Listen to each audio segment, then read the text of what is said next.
gentlemen, and welcome to She Speaks Live. Yes! I am your host, Nikki Gilbert-Daniels, and this is my DJ, Fally Fal.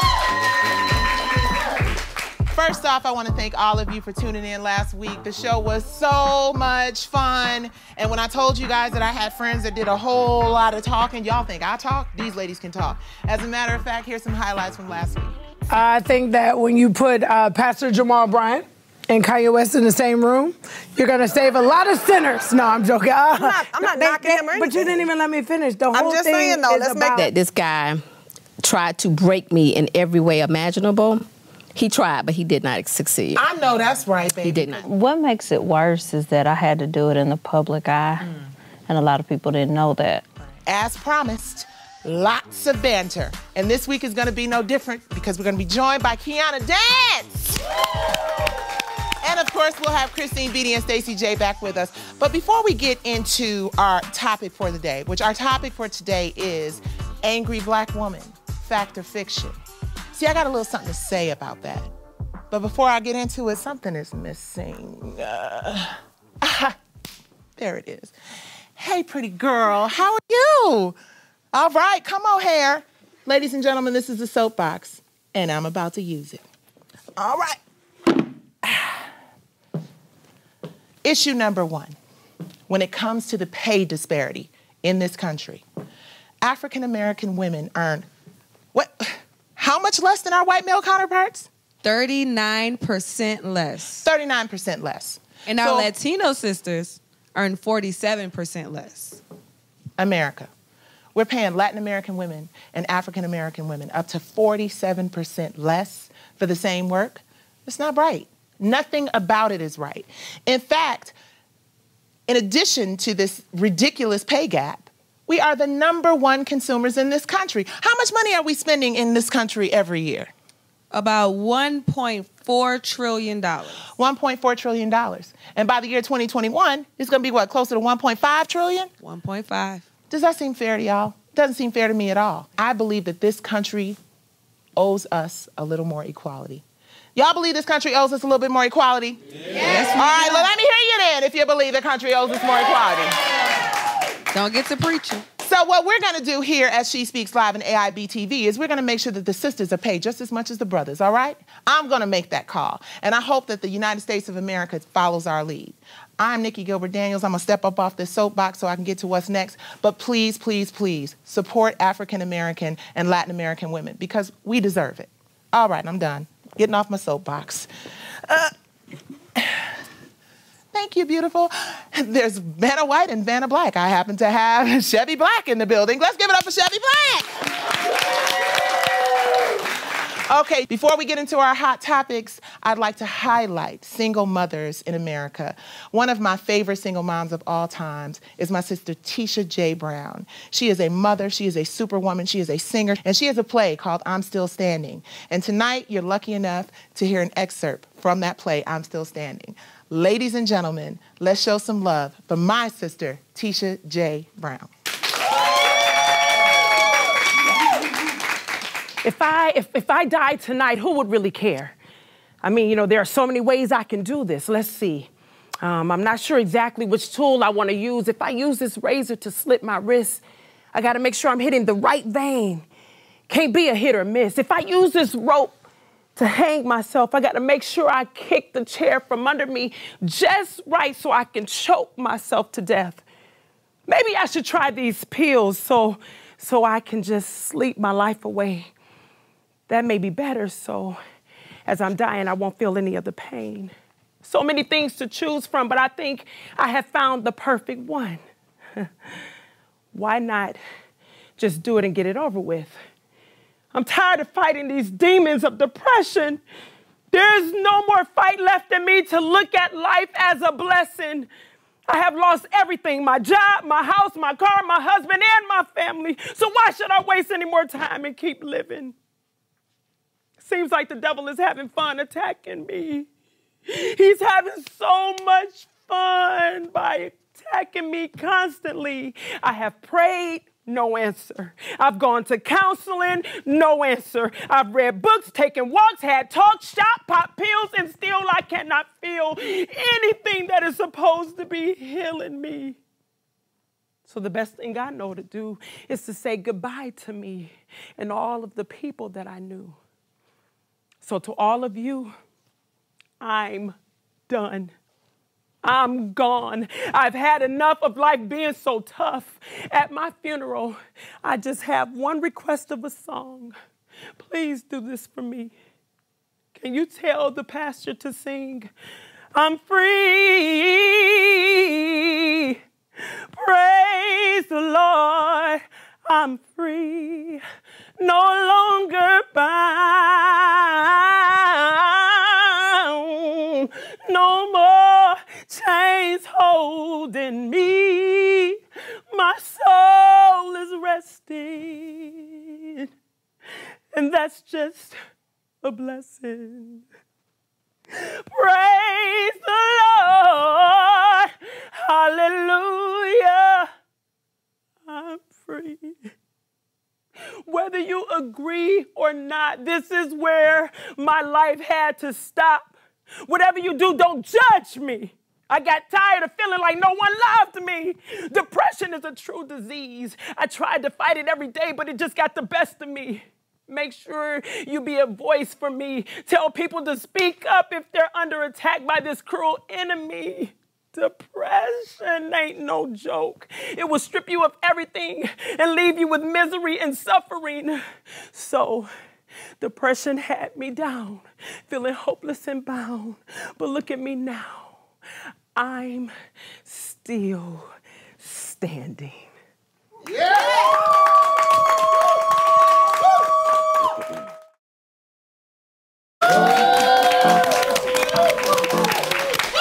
Good evening, ladies and gentlemen, and welcome back to She Speaks Live. I am so excited about this panel that we have tonight, honey.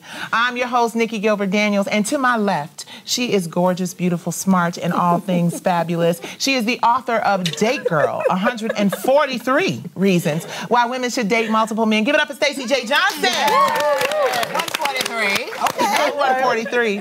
And this is my Detroit versus Everybody sister. She is the host of Perspectives on 910 AM. She is a political guru. She is an author. Don't mess with her when it comes to politics. Give it up to Christine Beatty. Yes. All right. What up, Come on now. And I'm so excited to have this lady joining us tonight on She Speaks Live. She is a powerhouse of a comedian on and off stage. You might have seen her in BET Hers feature One Crazy Christmas. She got a movie on Netflix called Sextuplets. She's pretty. She's funny. She's a beast. Ladies and gentlemen, give it up for the Kiana Dancie. Kiana, I'm so glad to have you here with us. I am happy to be down to the table, baby. Down to the table. Oh, she's down to the table. See, she was in daytime earlier, but she's at nighttime this evening. She was in daytime, but she was always nighttime. I talked to her on the phone. Okay, and I brings it. Do tell, honey. Give us some tea. Well, Kiana, since this is your first time, absolutely not last time joining us, why don't you start this conversation out? Is there anything that you've seen in social media, any hot topics, anything you want to get off that beautiful chest of yours and that hot pink? Girl, I just don't understand why the athletes feel like they need to take from the women. Now, it's a lot of women out here that just give themselves to you freely, sir. Like, I'm not going to drop no names. I'm just saying, but when you're being accused of, sexually assaulting women, why? That's crazy. Why you got to do that? When you rich and you got money, you can put money on the table, and I'm sure she would give it to you freely. And if we're talking about the example, I think we are. We are. I'm going to say now 3 times that it happened. Yep. You flew back the second time. Okay, let's not talk in code. I'm confused. Let's not talk in code. What are we talking about? We're talking about the AB situation, right? So Antonio Brown. So again, I don't know all of the facts. Let me be real crystal clear on that. So, but I understand that it happened on 3 separate occasions. Okay. One, again, she was a trainer, to my understanding, and then she flew back, like it happened one time, cut it off. She went and flew back to where he was again. It happened again. Then the third time, they were together, she was training again, it happened again. So my concern with that, again, I'm not to say that it did not happen. That's not my point here. But my point is, so it happened once. Apology, whatever you did. Let's go with even twice. So then I'm never going back. You Right. violated You me get to number twice. 3. Fool me once, And shame on me, fool me yeah, twice. and again, not taking the side of athletes, but some people do file false claims on people. There are people who lie on people. So as a person who's been lied on in my life, I have to always take that perspective. Absolutely. But as a person who's also been sexually violated in my life, no means no. But my whole thing is we can't cross a broad, net for everybody. So I think sometimes the smartest people do the dumbest things. And I don't think it has anything to do with, the smartest people doing the dumbest things. I don't think it has anything to do with who they are, because we know a lot of smart people making some dumb decisions. So you're saying because smart people do dumb things, we're supposed to give them a pass no matter what they do? I feel like with you being an athlete, you're held to a different standard because, one, a lot of young adults and children look up to you. So I'm not saying that, dumb people don't do, smart things and smart people don't do dumb things. That we all do stupid stuff, right? Absolutely. But when you're paid a whole lot of money to set an example to young adults and specifically young men who are watching you as a community leader. I'm starting to believe that being rich and having money is almost like makes them feel like they have a bit of a pass, for lack of a better word. But I think there needs to be respect, though. I mean, because at the end of the day, no means no. Yes, indeed, but always. Also, ladies, we need to also lead with, and when you say no, mean it. Absolutely. Well, let's be clear, all of this is alleged, and we are not blaming any victims. We are not shaming any victims as women of color. In particular, we understand what it's about. And one of the things I want to talk about, and Christine, this is a question for you, this pay disparity. I said that's so ugly. This pay disparity. This BS of a pay disparity. Yeah, it is a whole another topic. African American women earn between 52 and 61% compared to every dollar. Absolutely, on the dollar of a white man. What's going on, Chris? We've always been the lowest class citizens in this country. We've always been thought of as. Well, I'm saying, and treated as. And treated as. Let's be clear. And continue to be treated. So that continues to be about us not being valued in the workplace. So if I'm doing the same work as you, and then one of my good girlfriends, who's Jay Smile, she says, okay, let's say I'm a woman, you're a man. Cool, you can keep your extra money that you earn. Give me 30% less cost. So if a house costs you $100,000, good, and let me pay $60,000. Right. Let's make it even. So let's make it even since I'm making less money anyway. But the problem is that we are undervalued in the workplace. Women of color are undervalued in most places. Absolutely. But definitely when it comes to the work, our opinions aren't valued as much in the workplace, especially when you talk about corporate America, which is where those standards are set. Absolutely. What about entrepreneurship, though? Because I feel like if you have a job, and honestly, we cannot change America, because you said this has been going on a long time. Wait a minute, hold on. We cannot change America. No, we cannot change America. Stacey, that sounds real hopeless. No. Okay, you know what? Before we hold that thought. I believe that we can change anything, but at the end of the day, we got to cut to a break. We'll be right back to figure out why we can change America. I'm Nikki Gilbert-Daniels, writer, performer, producer, and advocate for women and girls in underserved communities. I'm most passionate about supporting women and girls of color because I believe that they deserve an equal opportunity, a purpose-driven and an empowered life, both personally and professionally. That's why I created my nonprofit organization, FromTheBottomUpFoundation.org, and initiatives like Worth Media, which is an acronym for Women in Reality, Film, TV, and Media. Worth aims to change the toxic, negative, destructive stereotypes and narratives that women of color face in the media. We believe that a national infrastructure that provides female content creators with platforms, resources, and opportunities to not just create, but to own and distribute content that not only entertains, but also uplifts, inspires, and empowers all women. Research has shown that the inclusion of women in media is essential to addressing racial and gender biases and inequities in employment, salaries, and most importantly, influence. My primary mission as an advocate is to improve the access that women and girls have to the tools, the resources, and the opportunities, the information that they need to thrive. We believe that the key to success begins with learning how to own your own intellectual properties, your stories, your songs, your creative ideas, the things that you come up with. These things have often been denied to us through various ways, such as gender pay gaps, racial and gender discrimination, misogyny, and flat-out theft of our ideas, our creative intellectual properties. Owning our own content or intellectual properties is the key to helping provide our communities with generational wealth and generational wellness. According to the Journal of Gender, Social Policy and Law, while individual Black artists have without question benefited from the intellectual property system, the economic effects of IP deprivation on the Black community have been devastating. Intellectual property today is perhaps the preeminent business asset, and analysts recognize that Blacks and other minorities in a market economy cannot participate as equals unless they too can deploy the private power generated by ownership and control of those substantial assets. Welcome back to She Speaks Live, and I told you this conversation was going to be amazing. So we left off with Stacey saying something crazy like African American women can't change the country. And no, I did not say that. Okay, that is not what I said. I said America is what it is. We can't change it. Now we can vote. Semantics. Hold on. We can vote. Absolutely we can. But we cannot be reactionary to what America does.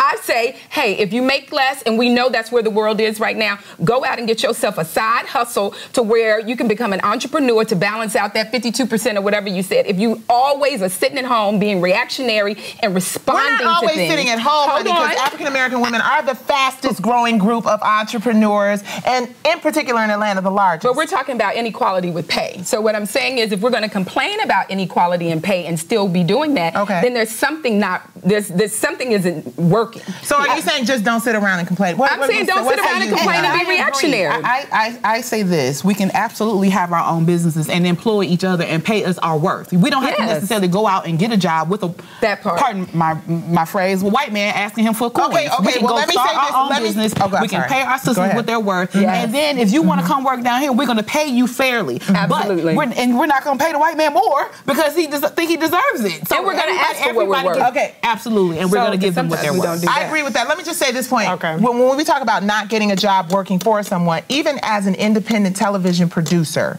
as an independent contractor, I still face other production companies that are led by white men that are getting more money. So it's across the board. It's not just about being employed by someone who's paying you less. But you're still here creating making your a whole lot less money. But no one is. But you're still. And you're paying them their worth. Absolutely. And when we were on slave ships, they gave us the scraps. We made them chitlins. It doesn't make it right. But I do want to. But you still like you can't compare you to somebody who's not doing Christine, it. I'm sorry. No, it's good. I was about to say, go ahead. I know you're about to have a slavery debate for a second. But no, what I was about to say, to that point though, I get it. Yes, people should go out and make their own business. But again, I always speak from a different perspective in terms of when it comes to the least of these. Sure. Everybody can't just get up and go out and start a job and do it. Now, I went to college and I never had an entrepreneurial mindset. We were never taught what it means to be an entrepreneur. In America, it's institutionally set up for us to fail and be behind. So that whole thing has to be changed. So we can just go out and start our own business. I was in politics for years, ran a city, did not have the full breadth of what it takes to be an entrepreneur. That's not my lane. That was something completely different. So to say somebody can just get up and go, that's not always factual. It's great to aspire to, but again, it's about making sure that when you start talking about providing opportunities, then are we setting up the tools? And you can change America. We got a whole generation of people that changed America. Absolutely. So I don't buy into that concept. But setting up, like you said, starting your own jobs, doing those things, absolutely, providing opportunities, but continuing to fight for pay and equality, because there's always going to be jobs, and there's always going to be people that have to fill them, and if we have to fill them, we deserve equal pay. Absolutely. Right. And I agree. Great point. But until we're in the position where we can actually isn't a sponsor, so we won't be using their name until we're on this in show the position where we can actually write the check for those. I'm asking for more money, so I need to be in leadership. I need to be in management so that I can give my quote unquote sister what she is worth and what she's deserving of. Because at the end of the day, if we don't own the company and we don't hold the purse, even though we're demanding it, don't mean that we're going to get it. That's where our legislators come in. That's where money comes in. And I disagree with you on this point. You say we're not all entrepreneurs. Yes, we are. One of the oldest business in the game has been prostitution. Somebody somewhere knew that they had to sell something to put food on their table. And that brings me to our next question. We're all entrepreneurs, That brings me to our next question. That was a great lead-in. Kiana, that was a great lead-in. So you said that, girl. let's lighten it up a bit. She lightened it up, don't you think? Right. You Let's gotta lighten say it up a bit something more. to people hungry. Just a vision just went through. Or loosen it up a bit, depending on how you look I'm at it. officially But dead. ladies, I want to ask, women who have shared a lot of themselves in social media, right, seem to really be winning based on perception, right? So they're making billions of dollars. Are they self-made? Is it okay? Are they just getting their money and we're just hating? Or is it setting a horrible, horrible example for young women? I can say this, it is setting a horrible example, but I can say you were hating.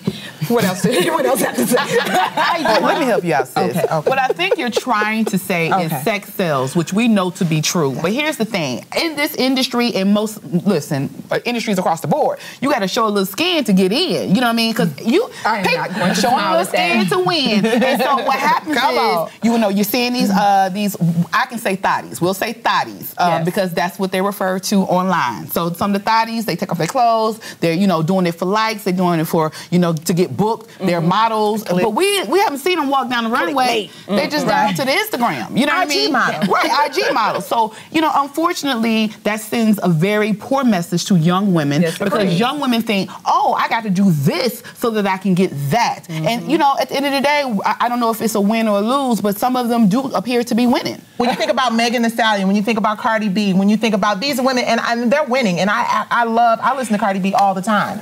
But when you look at Love and Hip Hop, when you look at a lot of these shows where these women are quote unquote winning, and I said perspective because younger women see that as winning, right?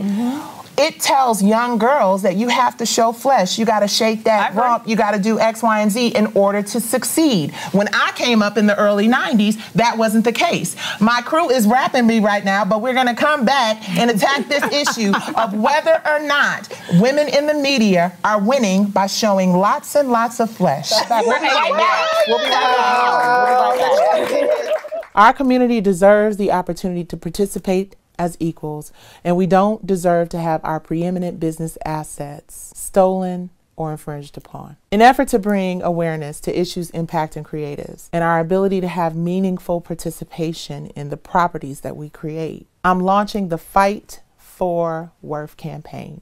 In launching this campaign, I'm not just fighting for myself. I'm fighting for any and every creator who has or will have to deal with the debilitating, heartbreaking, infuriating reality of having someone violate your creative, your intellectual, and your civil rights. My team and I thought long and hard before we decided to address this publicly, and while I will not comment on ongoing litigation, I wanted to share this campaign with my family, with my friends, with my supporters, with my business colleagues, in the spirit of transparency and clarity. As a 30-year veteran of the entertainment industry, I am clear that women of color are often viewed as difficult, emotional, or not tethered to reality. There have been numerous instances where I've had to keep my mouth shut and suck it up just for the sake of not losing my livelihood. There's no question about the contributions that African Americans have made to music, to film, to TV, to all media. We've long been undervalued. And contrary to the billions of dollars that we generate for large corporations for decades, this time I've decided to fight. I've decided to not only fight, but to document every step of the journey, good, bad, or indifferent, because I believe that this transparency is going to educate, it's going to inform, it's going to inspire future generations of content creators to protect yourself. To protect yourself and others from the pitfalls of this business. For me, this litigation is about advocating for the voiceless. It is about advocating for us because we deserve the right to protect the high value, preeminent business properties that we create. Those assets that we create for the benefit of not just ourselves, but our families and our communities and the overall wealth and wellness of underserved people. I would be remiss if I did not mention those of us in the industry who represent our community but do not spread the wealth and opportunities back into the community. If you are the only one in a room who represents your community, I challenge you. I challenge you to find ways to bring others who look like you into those rooms. We owe each other the loyalty and the honor of not being selfish, not being envious, not being a tool that is used to perpetuate the negative, damaging stereotypes in our community. Those depictions that degrade, devalue our gifts and our talents. It is. Welcome back to She Speaks Live. And when I told y'all we were creating a show for women of color to be able to say whatever they want to say, these next two sisters are truly, y'all think that Hot Topics table kept it real and said whatever the heck they want to say. These next two women keep it as real as any I have ever met in my life, and I am so honored to have them here with us tonight to kick it all the way real. Best-selling author of Life of a Real Housewife, she is an activist for criminal justice reform, and she was very instrumental in passing the First Act and Second Step Act. We're going to talk about what that means. She is a pro-life wife, a mother, and founder of the King Foundation. Ladies and gentlemen, give it up for Angela Stanton King. Next up, baby. If you want it the way she gonna give it to you, listen now. Everybody knows this woman from loving hip hop, growing up hip hop, Waka Flocka's mama. Listen, this lady does a little bit of everything. When I asked her about her introduction, she basically said no introduction needed because I do it all. Right. She has a book coming out. She is a beautiful spirit, a wonderful energy. She is always looking out for the people. This dynamic diva didn't want anything fancy because she is simply herself in any setting. Ladies and gentlemen, give it up for my sister, Deb Antney. Antony, if you're nasty. Sounds good. Deb and Angela. Yes. Now come on with the come on. Yes. First of all, thank you ladies both for being here. Absolutely. And something that I did not know until very recently is that y'all are sister friends in real life, right? Oh, yeah. Yes. So can you tell us how y'all met? What's the relationship here? We had a mutual friend that we both knew, and he said, you know what, you two ladies remind me so much of each other. You got so much in common. He was like, if you ask me, I know you got to be Deb's long-lost sister. Yeah. And he connected us together, our spirits connected, and we have the same passion. We want to help Black women. We want to help the community. We want to help them grow. We want to help them do better. So why not align together and make it happen? I know that's right. Give it up for Black women coming together. Yeah. These flowers are so beautiful, though, Nikki. Oh, well, aren't they beautiful? Thank you. These came from my group member, Erin, you know, and I recently, not to be a Debbie Downer, but a lot of people know I recently lost both my mom and my dad 3 months apart in June and September. So the butterflies represent their love and flying and being present. They here now. Thank you, Erin. Thank you, Erin. And Brownstone will be giving y'all a little vocal moment after the show. Well, not after the show, but later on in the show. So, Angela. Yes, let's jump into it. I'm going to start with you. Okay. Right? So, I'm always in the hot seat. But you know what? You're not afraid of it. No. And that's something that I have to applaud you about. Because at the end of the day, there's a lot going on in the world. Yes, it is. And a lot going on your Instagram feed. Oh, God. Yes, God, it is. Yes. Angela, when I look up the word fearless in the dictionary, your face pops up. What I respect most about you, and I don't agree with everything you post. And I don't agree with everything that you say. But I respect everything because it is coming from a place of honesty and truth. Yes. But you've got a real position on politics. You've got a real position on abortion. Before we get into that, the First Step Act, can you give the people a little bit of information on why you were so actively involved in the First Step Act? I was actively involved in the First Step Act because I've been to prison. And of course, we watched that on the docuseries From the Bottom Up. I know what it feels like to be in the cage. So when I saw how hard Americans were fighting to reunite families at the border, I couldn't forget about the American families that have been separated by mass incarceration. All of our children that have had to grow up fatherless because of 3 Strikes You Out, which was passed by Joe Biden. So I had an opportunity, I had access to this current administration, and I said, why not operate in my favor? You know, if I listened to my haters, we wouldn't have nearly 7,000 people home free as of today. All right. So, you got to be bigger than the talk. You got to be bigger than the hate, and you got to do the work. It's just like Harriet Tubman. She couldn't free the slaves being scared of the white man or being scared of racism. Operate in your favor, and that's exactly what I'm doing. So while operating in your favor, You're one of the few African-American women who supports Donald Trump. Yep. Why? I've had a chance to work with them. I've had a chance to work with his administration. I've had a chance to see exactly what they're doing. I know exactly what's going on behind all of the talks that's on the news. And I'm very proud of what Donald Trump has done, not for America, but for the black community. Let's talk about it. $25 billion to HBCUs. He even lifted the federal ban. They were banned federally. This happened under Obama, where they couldn't get access to federal funding. He lifted that, creating opportunity zones in all 50 states across America, which are in our communities. Unemployment, black employment is up, the highest it's ever been. Is that because of Donald Trump or because? Well, here's the thing: we can go back and forth all day about who did this, how long it took before it started taking into play, because we could just blame each other all day. Because if that's the case, we could say that mass shootings are a result of Obama. It trickled over into this administration. We can go back and forth all day. We're just gonna talk about what it is. If it's not broke, don't fix it. Why are we focused on reuniting illegal immigrants at the border when we need to be focused on reuniting our own families? I think black people are on the wrong side of the fight. Okay, this hot topics table is gonna lose it if I don't give him a chance. Okay. We have just entered the church of She Speaks Live. Okay, you have something to say about that, Christine Beatty. Here we go. No, Christine Beatty. Christine has said she's wrong. No, wait a minute. The first wrong was the past thing. No, let me speak. Let me speak for me. Right. No, because I didn't raise my hand. I wanted to let Angela finish. Angela, I want you to finish your stuff. Go ahead, Miss Christine. Because Angela and I debate on a lot, right? Angela supports Trump. I'm a Democrat. So that's a given. And we've had those spats.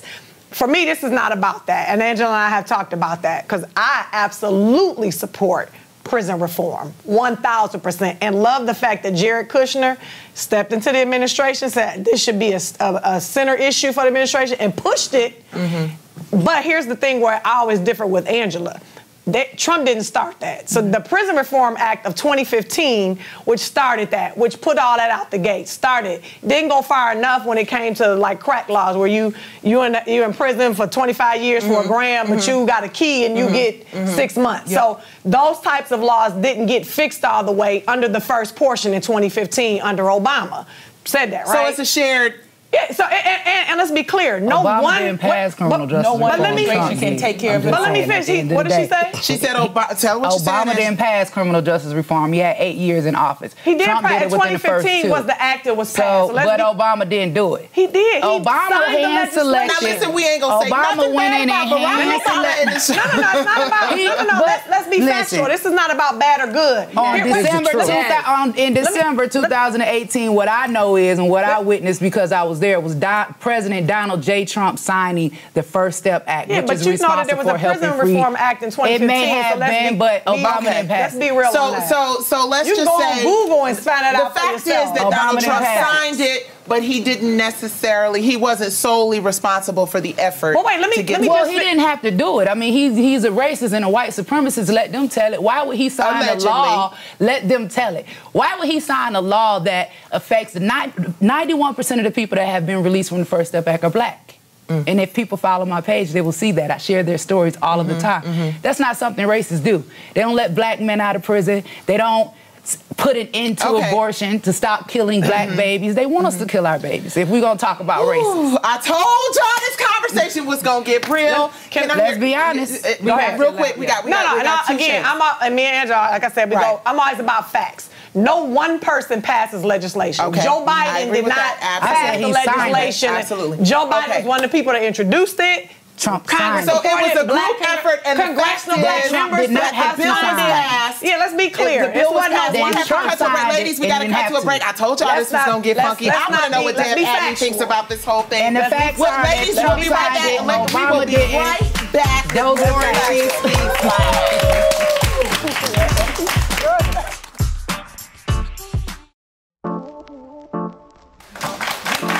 Okay, y'all. This show is so good. They need to just give us 2 hours. I can't do it. Deb, we were just in a real heated discussion about discovering who we are and understanding that. Can you please explain and expound on what you were about to say right before the break? Because we're talking about anger. You know, I got limited space too, so I'll be forgetting to it. Why are we angry? determine why we're angry. I think that that's the biggest thing is like, if you angry, if you walking around just being angry and don't know what you're angry about, then that's some mental health issues. Right. Okay? Yeah. Right. But if you know your anger, you know what you're angry about. I'm pissed off me.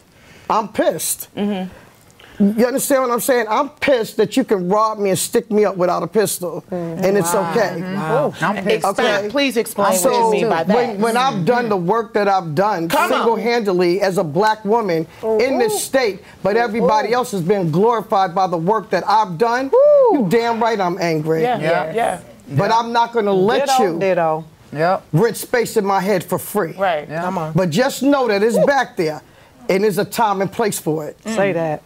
So I know what I'm angry about. Right. And I think we're all angry about the fact that we have to work twice as hard for half as much. Well, you know what I'm saying? I agree. I think a lot of us are angry about various things, but sometimes it can be misunderstood. Maybe it's not just anger. Maybe it's frustration, which can be, interpreted that way. But we have a lot of things that's going on in our lives. We're raising kids. Some of us are, caretakers to our parents. We work in multiple jobs. We're underpaid, undereducated, trying to do as much as we can to support our families. And on top of it, we're being accosted as black women in this country. So there's a lot of pressures that we face day to day. Just waking up is a struggle. My edges ain't right 95% of the time. You know what I'm saying? And mine ain't right neither today. My cycle, as a black woman, I have statistically more fibroids than anybody on the planet. I'm going through. You know what I'm saying? So if I wake up mad on Monday, I might not be mad on Friday, but let me have my Monday and Tuesday and Wednesday. And what is mad? To your point, Deb, what is anger? You're right. What is your anger? That's the thing. I guess you have to define anger. Anger to me have multiple definitions when it comes to us. When it comes to whoever you are. What is your anger? I'm mad about the fact that we cannot get along in politics. I'm mad about the fact that and me too, there girl. are two wings on the same bird. Don't hate me because I spent time in prison and gave birth to my daughter handcuffed to a bed and then went and got with the president and changed the law that says no other woman can be chained to a bed during childbirth. Why would you hate someone for that? Because my point is this. You're not taking away my experience. I've already done it. Nothing in this world is going to change it with the fact that I have already experienced that. So me and my affiliation with this administration, it's not for me because I don't get nothing but hate. I promise you. I get called a coon. I get called a sellout. I get called a house nigga. I get called bees. I wake up to hundreds of threats on me, my children. I had to take them all down off of my Instagram page. Oh my God. Why? Because somebody has to be a voice for us. You don't just sit back. Even if we feel, okay, this administration is racist or whatever, who are the black people in there that's at the table being the voice of reason? Somebody has to be the voice of reason. You can't be scared to go in. Why would you be hated for fighting for your own people? Absolutely. And it has to be a conversation about being able to disagree and agree to disagree. We have just become a country that does not disagree, that does not agree on anything. It's like Fox News and CNN. Where's the middle ground? You know what I'm saying? Like, is there ever going to be a point where we can all come together and do what is best for the country? Because I kind of was trying to ease myself into the political conversation, but I'm so tired of all the vitriol and the hate, and I'm just irritated. And this morning I woke up and I was like, I want to give up. I put up a post and I took it back down, but I was like, I feel like it's really no hope for. Listen, I said I feel like it's no hope for the black community because to me personally, I'm really passionate about this. But here's the thing: everything that they say that the white races are supposed to do to me on this side has been done to me by my own people. Everything that they say, my own people are doing this to me. My own people hating me. My own people threatening me. My own people threatening my kids. My own people calling me niggas and all of this stuff. But I'm fighting for you. I'm not gonna die for you. Listen. For you to hate me? Right. No, and let me say this, Angela is completely right on that part. Completely, because hating somebody is not required to disagree with their position. Exactly. And where she and I, this is why I didn't like our just exchange a minute ago, okay, we arguing about facts. And we've talked about this before. How can you just sit down and find the common ground? Period. What is the common ground? So no matter what side of politics, and I mentioned this when we had our segment yesterday, what can we sit down and even agree that we agree on? Exactly. We've not even so we agree that all families should be prosperous, kids should have an education, everybody should have an opportunity. Bam, right? That's what we say we want for this country. So now how do we get there? And the problem is people are so married to their opinions that you're not willing. I said this yesterday. I'm not even really hearing what you're saying. I'm going just like I did. Just like when she was rattling off. Seriously, her stuff in the beginning. I was like, nope, that's wrong. Nope, that's this. So I'm formulating my opinion. Busy for listening with the waiting for the opportunity I'm not to say listening. something. I'm trying to form my response already so I can one up. Or this person can one up. And that is what political dialogue has become. It is, but at the end of the day, me and Christine, we work together. We're working together to get people out of prison. And that's what's very important. She needs to be who she is, and I need to be who I am, and I need to be positioned exactly where I am. And I cannot imagine to make it happen. And I can't imagine a world. But you know the great thing about this? Y'all can disagree to agree to disagree, and it's okay. And y'all can still smile and hug and still be there with each other. But when you also sit there and say that you want education, you want all this stuff for the families, then why are we glorifying and stripping and going to jail? Agreed. Why are we glorifying that? Why are we glorifying you going to jail? Why are we glorifying the stripping thing? Why are we glorifying the trap museum? Why are we glorifying these things? But yet you're going to sit here and say, this is what I want for my people and this is what I want. It's so BS. They kill me. Black Lives Matter. Whose life matter? What black life?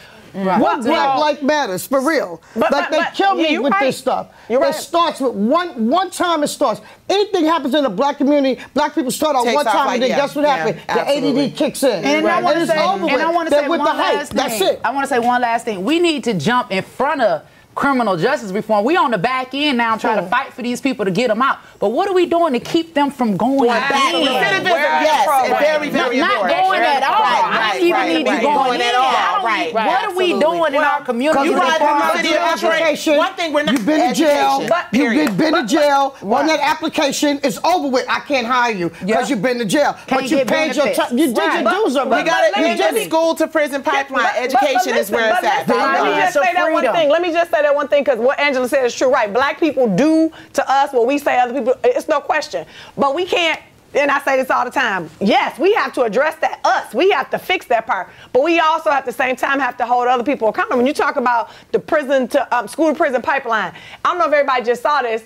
They arrested a 6-year-old black girl because she had a temper tantrum. But not only because a black man arrested her. It wasn't a black man. It was just a police officer at the point. And if it was a white child, she would not have been arrested and put in handcuffs, and that's real. So that's the conversation that we have to pick up. Not only did they arrest her, they fingerprinted her. Yeah, that's real. She was fingerprinted. Shame on you. Shame on you. It's not even as a black man. It was a police officer. It's a person in the system. And that is and so the problem with that is, again, back to what we said about angry black women, you're starting to breed it young. It's called we're putting that stuff in.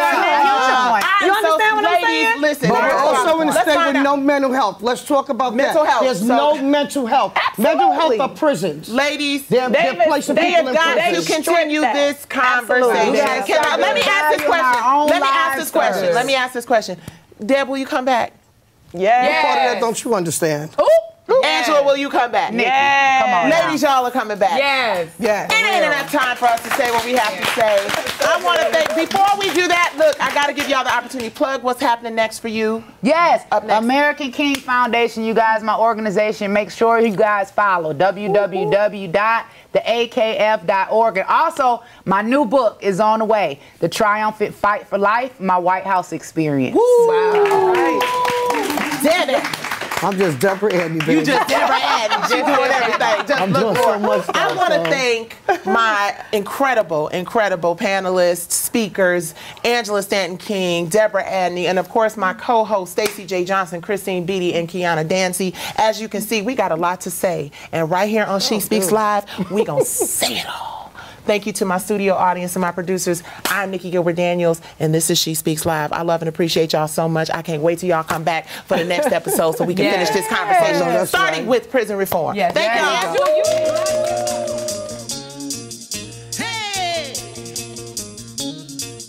Hey! Can we turn it up a little bit? Give me some volume on that. Come on. Tell me what you're thinking now. Tell me what you're thinking now. Tell me what you're thinking now. Tell me what you're thinking now. Tell me what you're thinking now. Tell me what you're thinking now. Tell me what you're thinking now.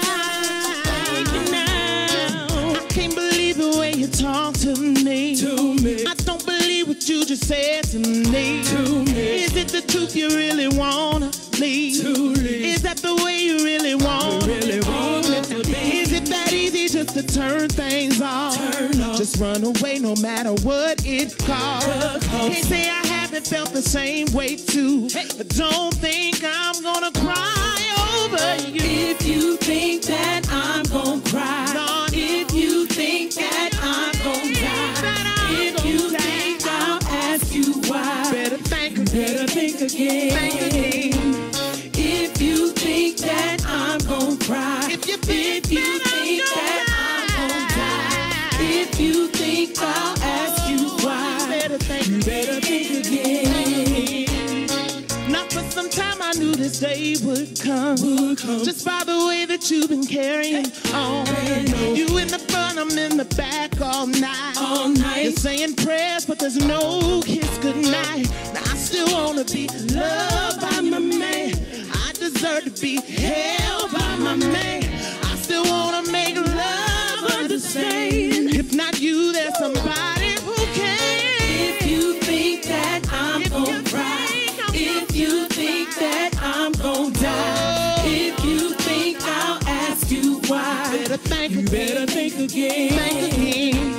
If you think that I'm gonna cry, if you think that I'm gonna die, if you think I'll ask you why, you better think again. To you now. Pack your bags, walk out the door, don't come around here no more.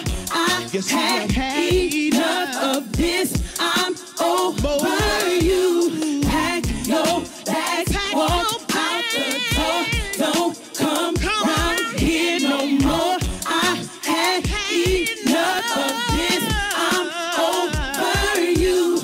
If you think to change my mind, think again, don't waste my time. If you think I'll help you out, think again, it's too late now. If you think that I don't know. It is time for our leaders in the industry and the media to step up. It's time for us all to take accountability for others who look like us. It's time for us to have equitable partnerships and opportunities to truly build legacy for our future generations. Worth Media is positioning itself to be proactive versus reactive. At Worth Media, we believe that content is both king and queen, and those who create it should be treated as such, and at the very least, treated as equals. We welcome all who believe in our mission to entertain, educate, inspire, and build generational wealth and wellness in our communities. And we're going to do it together with you using the most powerful tool in the universe, the media. Please subscribe to worthmedia.com now for more details and information on the pending litigation. And please subscribe to follow my personal journey to fight for worth. Thank you for listening.